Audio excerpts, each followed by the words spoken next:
Allahumma anfa'na bima 'allamtana wa 'allimna ma yanfa'una wa zidna ilma. Amin.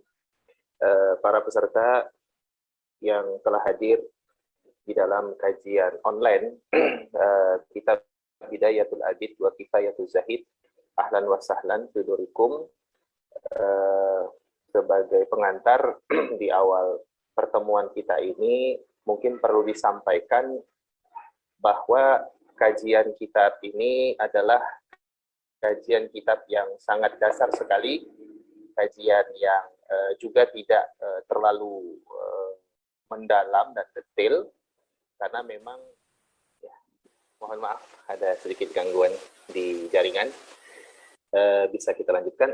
Jadi seperti tadi disampaikan di sedikit pembukaan bahwasanya kitab yang akan kita kaji adalah kitab Bidayatul Abid wa Kifayatul Zahid yang dikarang oleh salah seorang ulama dari mazhab Hambali, yakni Al-Alama Al-Faqih Abdurrahman bin Abdullah Al-Ba'li Al-Hambali. Beliau merupakan ulama mazhab Hambali yang pertengahan. Karya beliau selain kitab Bidayatul Abid, beliau punya kitab syarah untuk matan dasar dari mazhab Hambali, yaitu Kashful Mukhtarat, yang merupakan syarah daripada kitab Akhsarul Mukhtasarat. Dan kitab ini yang akan dikaji dengan cara ringkas ini adalah kitab yang fokus nanti hanya membahas perkara ibadah saja. Jadi yang dibahas nanti hanya seputar masalah ibadah, dimulai dari thaharah, sholat, kemudian jenazah, kitab zakat, puasa, haji, dan jihad. Jadi tidak sampai pembahasan di dalam bagian-bagian yang lain.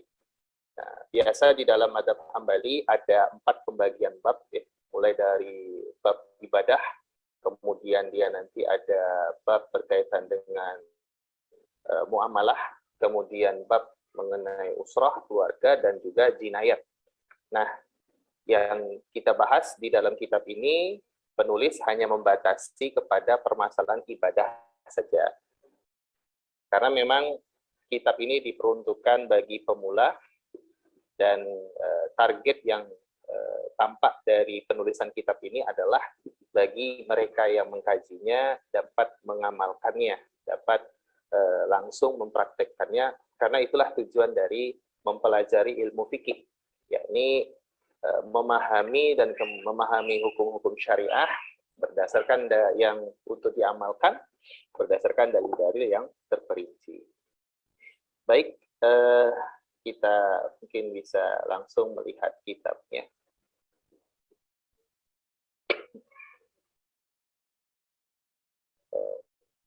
Penjelasan nanti tidak akan diberikan terlalu panjang, karena memang kitabnya juga fokusnya kepada matan yang ringkas saja, supaya bisa dipahami dan kemudian bisa diamalkan.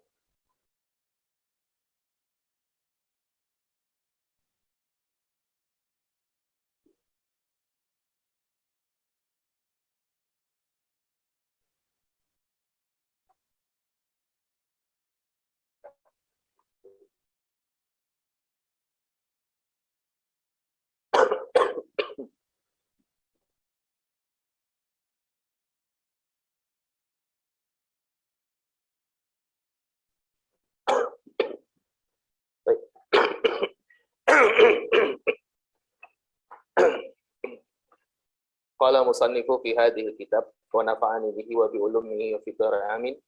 Bismillahirrahmanirrahim.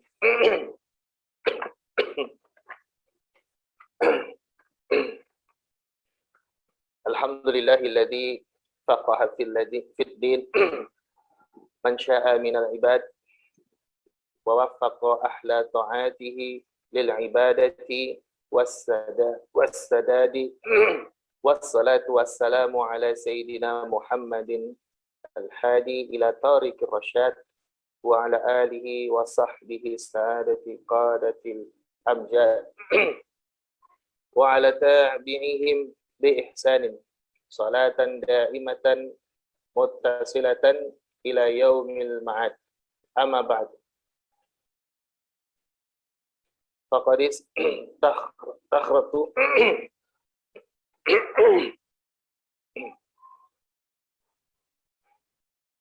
فقد استخرت الله تعالى في جمع مختصر مفيد مقتصرا فيه على العبادة ترغيبا للمريد وتقربا للمستفيد في فقه الإمام الجليل المبجل أبي عبد الله أحمد بن محمد بن الحنبل وسميته بداية العابد وكفاية الزاهد.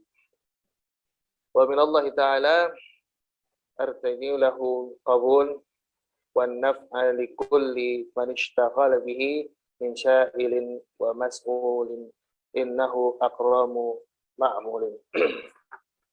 Di mukadimah, penulis membuka dengan lafaz basmalah sebagaimana merupakan adab dari para ulama ketika memulai perkara-perkara yang baik karya mereka ataupun tulisan-tulisan mereka selalu mengawali dengan mengucapkan basmalah, meniru Al-Quran, dan juga mengamalkan salah satu dari hadis Nabi, yakni hadis yang menyatakan kullu amrin tibalin la yubda'u fihi bi bismillahirrahmanirrahim fa huwal abtar. Bahwasanya setiap perkara yang penting yang tidak dimulai dengan membaca basmalah, maka perkara itu akan terputus keberkahannya. Hadis ini dinilai hasan oleh para ulama. Begitu pula sebagaimana Nabi SAW memulai risalahnya ketika mengirimkan surat kepada para penguasa yang ada di Mesir, Persia, dan Romawi pada waktu itu untuk menyeru mereka masuk ke dalam Islam. Juga dimulai dengan bismillah. Dan setelah mengucapkan bismillah, penulis memuji kepada Allah Azza wa Jalla atas segala nikmat tentunya, dan nikmat yang paling berharga itu adalah ilmu.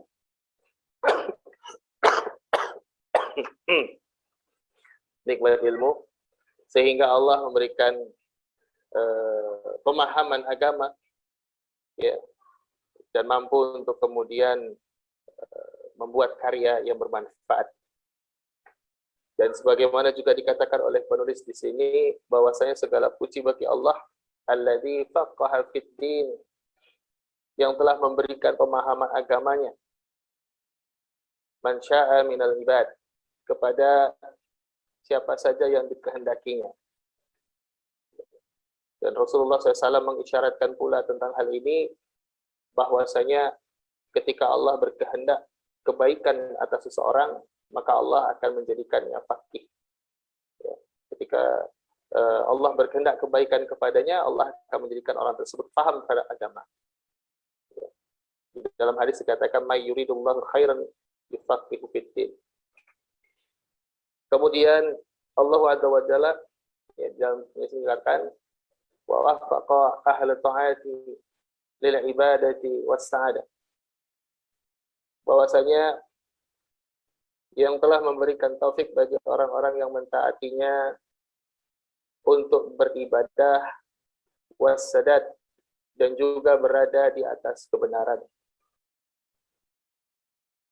Serta salawat juga salam terhaturkan kepada Sayyidina Muhammad sallallahu alaihi wasallam yang telah memberikan petunjuk al-hadi ila tariq rasyad, kepada jalan kebenaran, wa ala alihi, juga untuk keluarganya, wa ashabihi, dan juga para sahabatnya yang mulia, as-sadatil qadatil amjad, dan orang-orang yang mengikuti mereka, ya, ala tabi'ihim bi ihsani, dengan baik, salatan daimatan, dengan salawat yang kekal tidak putus, muttasilatan ila yaumil ma'ad, sampai pada hari kiamat. Penulis kemudian melanjutkan dengan menceritakan latar belakang penulisan kitab, bahwasanya beliau telah melakukan istikharah kepada Allah dan menyusun sebuah, berharap menyusun sebuah ringkasan yang bermanfaat, yang merupakan ringkasan muktasiran fihi ala ibadati targhiban lil murid, ringkasan yang menghimpun perkara-perkara ibadah bagi orang-orang yang menginginkan kebaikan dan kemudahan, wa takriban lil mustafid, serta manfaat. Dari fikihnya Imam Ahmad bin Hanbal. Dan beliau kemudian menamakan kitabnya dengan nama Bidayatul Abid wa Kifayatul Zahid.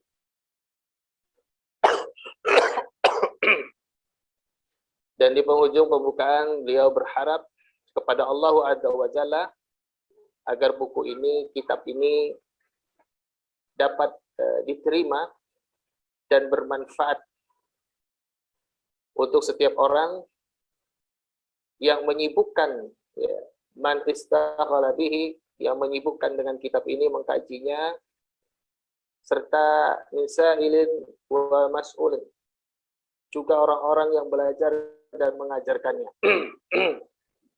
Dan beliau sangat mengharapkan sekali kemuliaan atas kitab ini.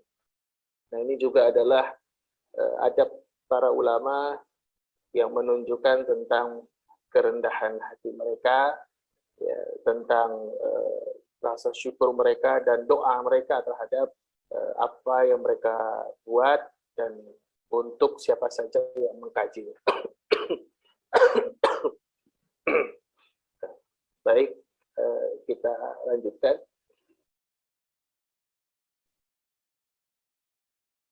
Bismillahirrahmanirrahim. Kita masuk kepada Kitab Thaharah, yakni pembahasan mengenai taharah atau bersuci. Penulis menyatakan, mendefinisikan taharah sebagai wahiyya irtifa'ul hadat wa zawalul khabat. Taharah itu adalah angkatnya hadas dan untuk menghilangkan najis. Sebelum itu ada sesuatu juga yang mungkin hikmah bisa kita lihat mengapa para ulama mendahulukan bab taharah dari salat atau mendahulukan pembahasan taharah dari salat, karena kita ketahui bahwasanya taharah ini menjadi kunci dari salat. Sebagaimana hadis mengatakan miftahus salat at-tahur. Maka dia juga sebagai syarat, maka tentunya dia didahulukan dari apa yang disyaratkan. Nah, para peserta yang dimuliakan oleh Allah Subhanahu wa taala, secara istilah tadi sudah dikatakan oleh penulis bahwasanya taharah itu adalah mengangkat hadas dan menghilangkan najis. Atau kadang para ulama juga ada yang mengatakan bahwasanya taharah itu berkaitan dengan menghilangkan apa-apa yang menghalangi salat, baik itu berupa hadas ataupun najis, dengan menggunakan air, atau menghilangkan hukumnya menggunakan tanah. Dan ini definisi yang juga bisa ditemukan di beberapa kitab-kitab Hanabilah. Selanjutnya beliau langsung menyambung pembahasan taharah kepada air. Beliau mengatakan wal miyahu salatah. Air itu ada tiga jenis. Ini menurut pandangan mazhab Hambali. Yang pertama itu adalah tahurun, selanjutnya tahirun, dan yang ketiga adalah najisun. Nah, apa itu air tahur? Apa itu air tahir? Beliau menjelaskan bahwasanya at-tahuru, air yang tahur itu adalah wal baqi 'ala khilqatihi, adalah air yang sifatnya itu tetap sebagaimana penciptaannya.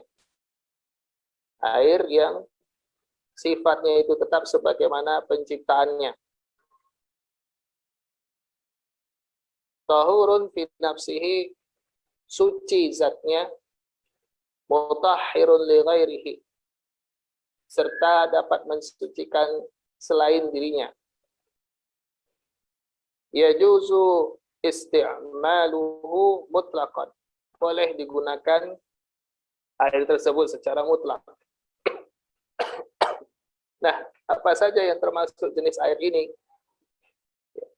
Maka air ini adalah air yang bisa kita ketahui yang diturunkan dari langit dan juga yang muncul di permukaan bumi. Maka kalau yang turun dari langit ya sebagai misalkan air hujan atau kemudian juga salju. Sedangkan yang ada di permukaan bumi seperti air laut atau kemudian air sungai dan yang sejenisnya, juga sumur, dan banyak sekali dalil-dalil yang menjelaskan tentang perkara ini. Ya, berkaitan dengan air hujan, misalkan Allah Azza wa Jalla berfirman, wa yunazzilu 'alaikum minas sama'i ma'an yutahhirukum bihi.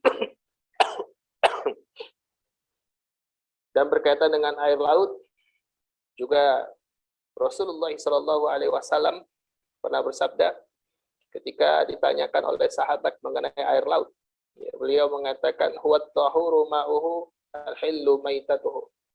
Bahwasanya air laut itu ya suci airnya dan kemudian halal bangkai yang ada di dalamnya.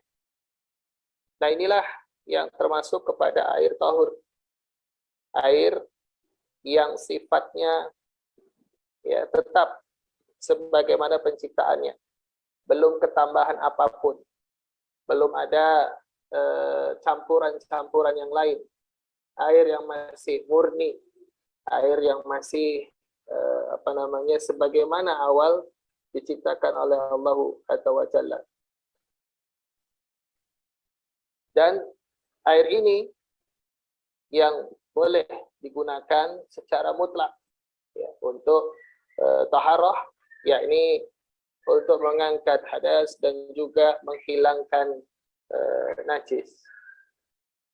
Kemudian beliau menjelaskan tentang jenis air yang kedua, yakni air tahir.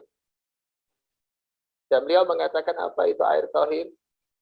Dikatakan oleh beliau, air tahir itu adalah ma taghayyara katsirun min launihi aw ta'mihi aw rihihi bi tahirin.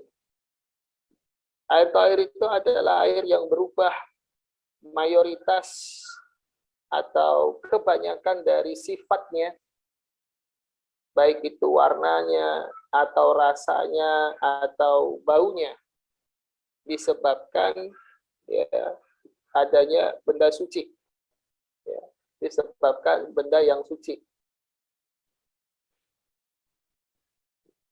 Kemudian beliau mengatakan wa huwa tahirun fi nafsihi, air tahir ini suci zatnya. Ghairu mutah, tetapi dikatakan oleh beliau ghairu mutahhirin li ghairihi. Tetapi ya tidak dapat mutahhirin, tidak dapat mensucikan li ghairihi, selainnya. Jadi dia suci zatnya, tetapi tidak bisa mensucikan yang lain. Kemudian dikatakan oleh beliau, yajuzu isti'maluhu fi ghairi raf'i hadath wa zawalil khabath. Air tahir ini boleh digunakan untuk selain raf'il hadath wa zawal khabath, selain untuk mengangkat hadas dan menghilangkan najis. Jadi air ini bisa digunakan ya untuk minum. Ya. Karena dikatakan dari definisi air tahir itu adalah air yang berubah mayoritas dari sifatnya, ya, berupa warna, rasa, atau kemudian baunya disebabkan karena benda yang suci. Maka dapat kita ketahui seperti air kopi, teh, dan yang sejenisnya itu adalah air tahir. Suci zatnya bisa dimanfaatkan untuk minum, tetapi tidak bisa dimanfaatkan untuk taharah. Nah, kemudian air yang ketiga yang dijelaskan di sini oleh penulis adalah air yang dikatakan najis. Nah, apa itu air najis? Beliau mengatakan air najis itu adalah ma taghayyara bi najasatin fi ghairi mahalli tadhirin. Air najis itu adalah air yang telah berubah disebabkan najis. Air yang berubah karena najis, ya, pada selain tempat penciptaannya. Ya. Jadi dia sudah tak sesuai lagi dengan bentuk, ya, dari awal penciptaannya akibat kejatuhan najis. Dan najis tadi telah merubah kebanyakan dari sifat-sifat. Dan konsekuensi dari air najis ini apa? Dikatakan oleh beliau, wa yahrumu isti'maluhu mutlaqan. Tidak boleh, ya, haram digunakan secara mutlak air ini untuk bersuci. Illa lidarurah, kecuali ya dalam keadaan darurat. Ya, dalam keadaan darurat dia digunakan. Ya, misalkan untuk dalam kondisi yang tidak lagi dapat ditemukan air, yang hanya air itu saja yang ada dan air itu adalah air najis untuk menyambung hidup. Nah, maka dalam kondisi ini dia dimanfaatkan. Nah, inilah pembagian air, ya, menurut mazhab. Ada air tahur, ada air tahir, ada air najis.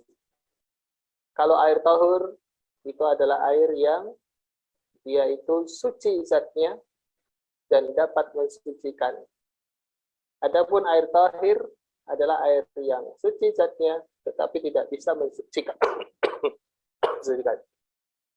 Dan adapun air najis adalah air yang mengandung najis.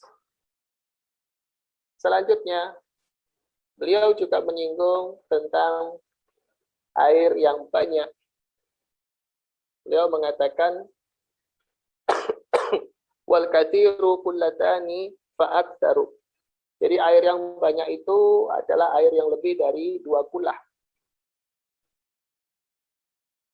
Wal yasiru ma dunahuma wa huma ma'atu ritlin wa sab'atu artalin wa su'u ritlin bidimasqi wa ma wafaqahu.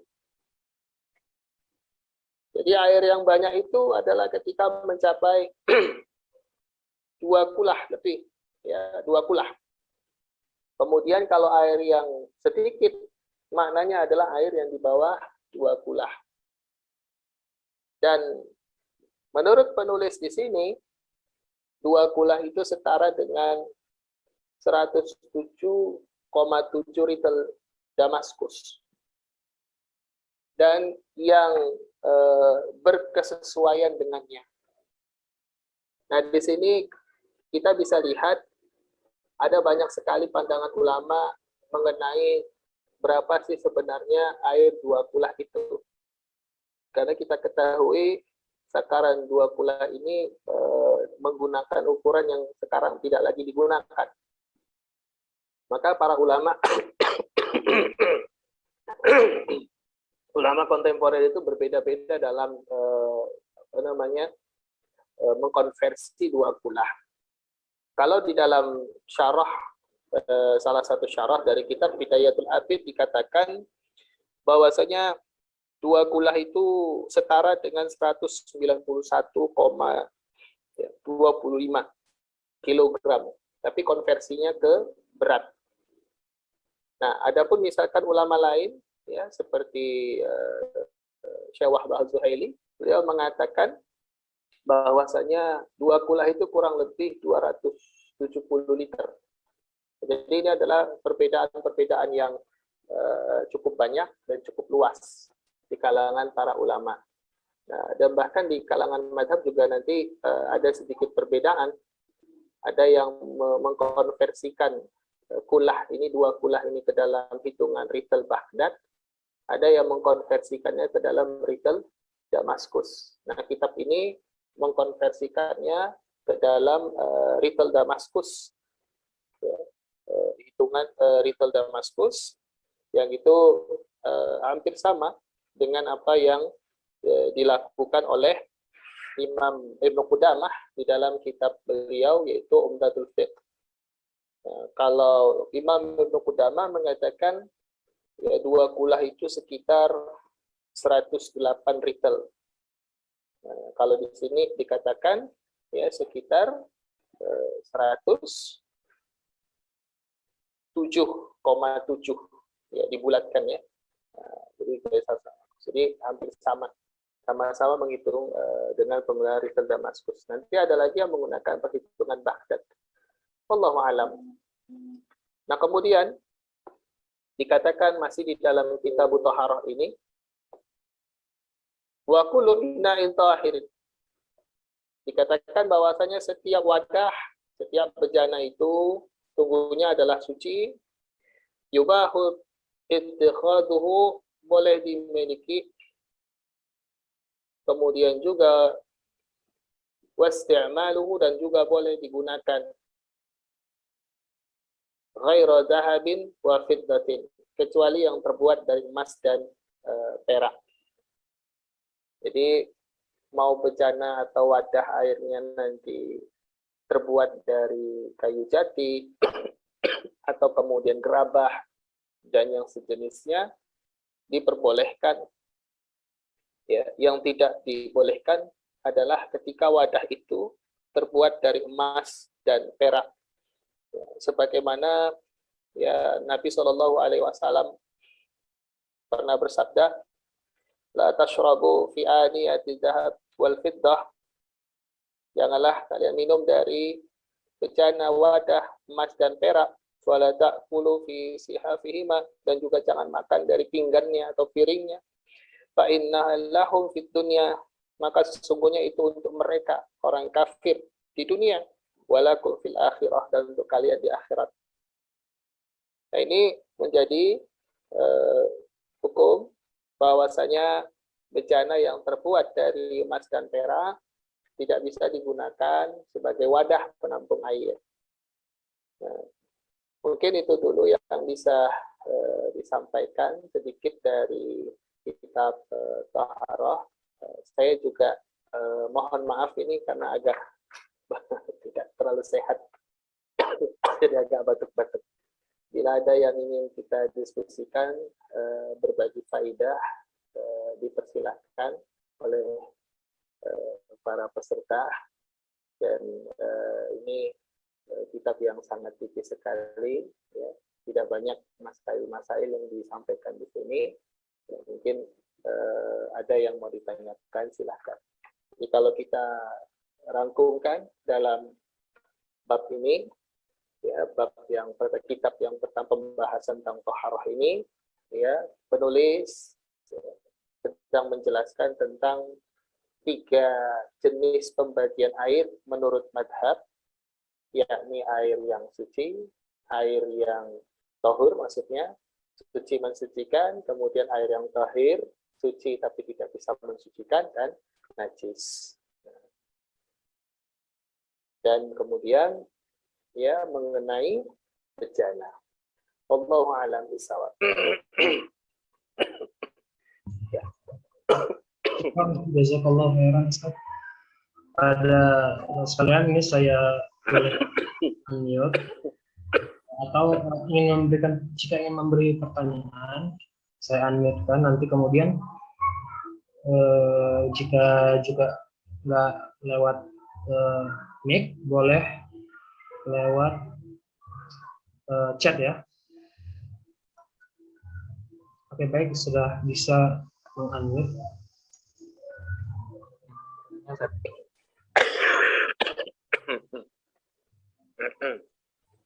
Oke, baik. Ada yang bertanya nih, silahkan langsung saja. Tanya Ustaz. Ya, silakan Ustaz. Jazakallah khairan Ustaz. Saya izin bertanya. Oh ya, saya izin bertanya. Kebetulan di sini sudah waktu maghrib, jadi saya percepat saja pertanyaannya. Saya di Jakarta ini. Jadi begini Ustaz, yang ini anak tanyakan.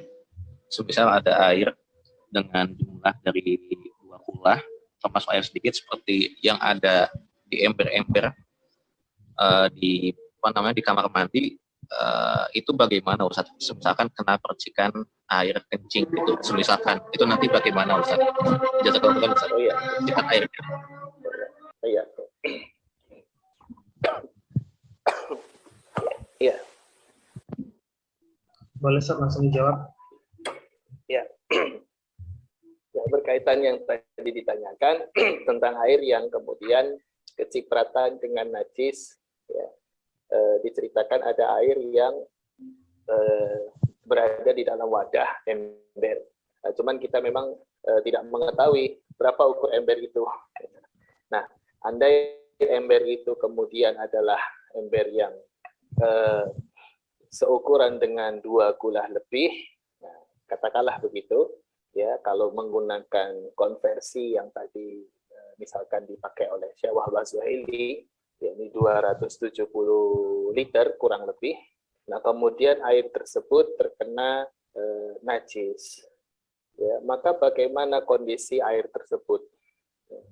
Nah, jika najis tadi mencampuri air tersebut yang 2 kula yang banyak tadi, ya, kemudian dia tidak merubah dari 3 sifat air yang tadi sudah dikatakan, maka si air ya dihukumi dalam pandangan madzhab itu adalah masih air yang thahir. Air yang thahir. Nah, jadi dia tidak bisa dipakai untuk berwudu. Nah, bagaimana jika air yang di dalam ember ternyata embernya tadi kurang dari 2 kula kapasitasnya? Ya, maka dengan begitu dia dihukumi sebagai najis. Walau ya 3 sifat dari air tadi tidak berubah karena cipratan kencing yang sedikit tadi. Wallahu a'lam bishawab. Terima kasih Ustaz. Untuk pertanyaan selanjutnya ini kepada Ustaz Rizky. Boleh silakan bertanya Ustaz. Assalamualaikum warahmatullahi wabarakatuh. Waalaikumsalam warahmatullahi wabarakatuh. Ini berkaitan dengan ta'rif tadi Ustaz. Iya. Tadi disebutkan bahwasannya taharah itu adalah irtifa'ul hadath wa zawalul khabath. Kalau kita melihat ada redaksi ta'rif dari ulama yang lain, misalnya mereka juga menyebut ma fi makna raf'il hadas atau ma fi makna zawalil khabath. Itu juga bagian daripada taharah. Nah, dalam mazhab Hanbali terutama ini sekedar konfirmasi Ustaz. Nah, apakah kemudian ma fi makna raf'il hadath itu juga termasuk bagian dari taharah atau dia bukan bagian dari taharah, atau irtifa'ul hadath itu sudah termasuk apa yang disebut oleh para ulama itu sebagai ma fi makna raf'il hadath seperti tayamum misalnya, atau ma fi makna zawalil khabath seperti istijmar misalnya. Nah, itu. Jadi kalau dalam pandangan mazhab Hanbali itu apakah kedua-duanya itu sudah termasuk irtifa'ul hadas itu sendiri. Itu barangkali Ustaz. Ya, ya, terima kasih. Jadi ada juga penjelasan dari para ulama mazhab Hambali yang lain berkaitan dengan definisi toharoh itu. Bahwasanya mereka mengatakan ya toharoh itu adalah menghilangkan apa-apa yang menghalangi salat, ya menghalangi dari salat, ya, baik itu hadas dan najis dengan menggunakan air atau menghilangkan hukumnya dengan tanah. Nah, ini beberapa ulama ada yang menggunakan definisi seperti itu. Jadi dari sini kita dapat melihat ya ketika tidak ditemukannya air dan kemudian digantikannya air itu dengan debu, maka ya ada kemudian atau kemudian bukan istigmar tadi, misalnya istigmar tadi ya, di mana dia tidak menemukan air dan kemudian dia menggantikannya dengan istigmar. Nah, maka kalau kita lihat bahwasanya penggunaan batu tadi dalam istigmar itu tidak bisa menyempurnakan hilangnya dari kotoran yang melekat. Tetapi secara hukum dia sudah dikatakan sebagai suci. Nanti akan ada rincian juga dalam hal itu di dalam madhab. Bagaimana kondisi penggunaan batu untuk kemudian menghilangkan hadas tadi. Menghilangkan najis tadi. Ya, kotoran yang seperti apa ya, tidak jumlahnya banyak. Kemudian dia tidak lengket ya, gitu ya, atau maaf kalau kotoran mencret misalkan, gitu. Maka tidak bisa itu menggunakan batu. Nah ini yang kemudian dari situlah ada definisi yang digunakan oleh para ulama di kalangan Hanabilah bahwasanya ya menghilangkannya hukumnya. Itu haram itu juga berkaitan dengan menghilangkan hukum. Jadi tidak harus kemudian secara dohir ya bahwasanya si kotoran tadi dihilangkan semuanya, karena memungkinkan tadi dari peristiwa istijmar dan juga tayamum. Wallahu a'lam bishawab. Ya, mungkin itu saja yang diberikan. Ada satu pertanyaan lagi. Assalamualaikum ya Ustaz. Mohon izin untuk minta jelaskan kembali air najis dapat digunakan dalam keadaan darurat. Untuk contohnya seperti apa ya Ustaz? Berkaitan dengan air najis yang bisa digunakan dalam keadaan darurat, ya dikatakan misalkan ya orang tersebut katakanlah dia tersedak atau kemudian dia merasakan kehausan yang teramat sangat dan tidak menemukan air, ya, dan yang ditemukan air yang bisa diminum adalah misalkan air kotoran, air comberan, katakanlah seperti itu. Maka dalam kondisi seperti itu air yang najis tadi boleh digunakan untuk menyambung hidup. Itulah keadaan darurat yang menjadikan si air najis bisa digunakan. Itu contohnya. Wallahu a'lam. Baik Ustaz, syukran jazakallahu khairan. Mungkin kita cukupkan saja Ustaz hari ini. Satu lagi boleh Ustaz? Boleh Ustaz. Menyambung tadi jawaban dari Ustaz Marwan tadi, pertanyaan berkaitan dengan air najis. Kalau konteksnya wudhu tadi Ustaz, kalau tadi kan disampaikan bahwasanya kalau dalam konteks pemanfaatan ya seperti minum. Tapi kalau misalnya untuk toharoh misalnya air najis sementara tidak ada air lain selain air yang najis itu, bagaimana hukumnya? Apakah kemudian toharohnya itu dipandang sah atau tidak? Itu tidak bisa digunakan, ya tidak sah. Air najisnya tidak bisa digunakan untuk berwudu. Kalau di sini Ustaz, jadi maksud dari musannif tadi mengatakan wa yahrumu isti'maluhu mutlaqan illa lid darurah. Ini konteksnya berarti bukan illa lid-darurah, kecuali dalam keadaan darurat, berarti bukan dalam konteks bersuci ya. Iya, kan itu.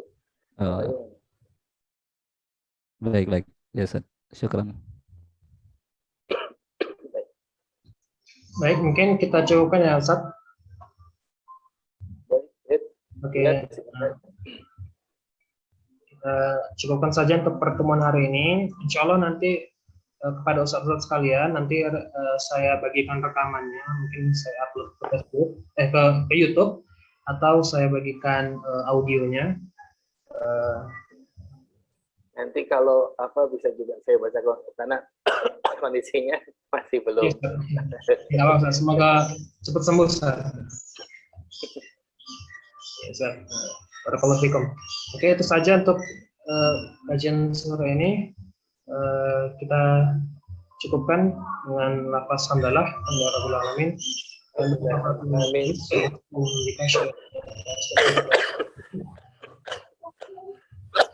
Mohon maaf atas kekurangan yang ada. Dan insya Allah lanjut minggu depan jika tidak ada halangan. Pada Ustaz Marwan, terima kasih dan syukran jazakallahu khairan. Kita akhiri. Assalamualaikum warahmatullahi wabarakatuh.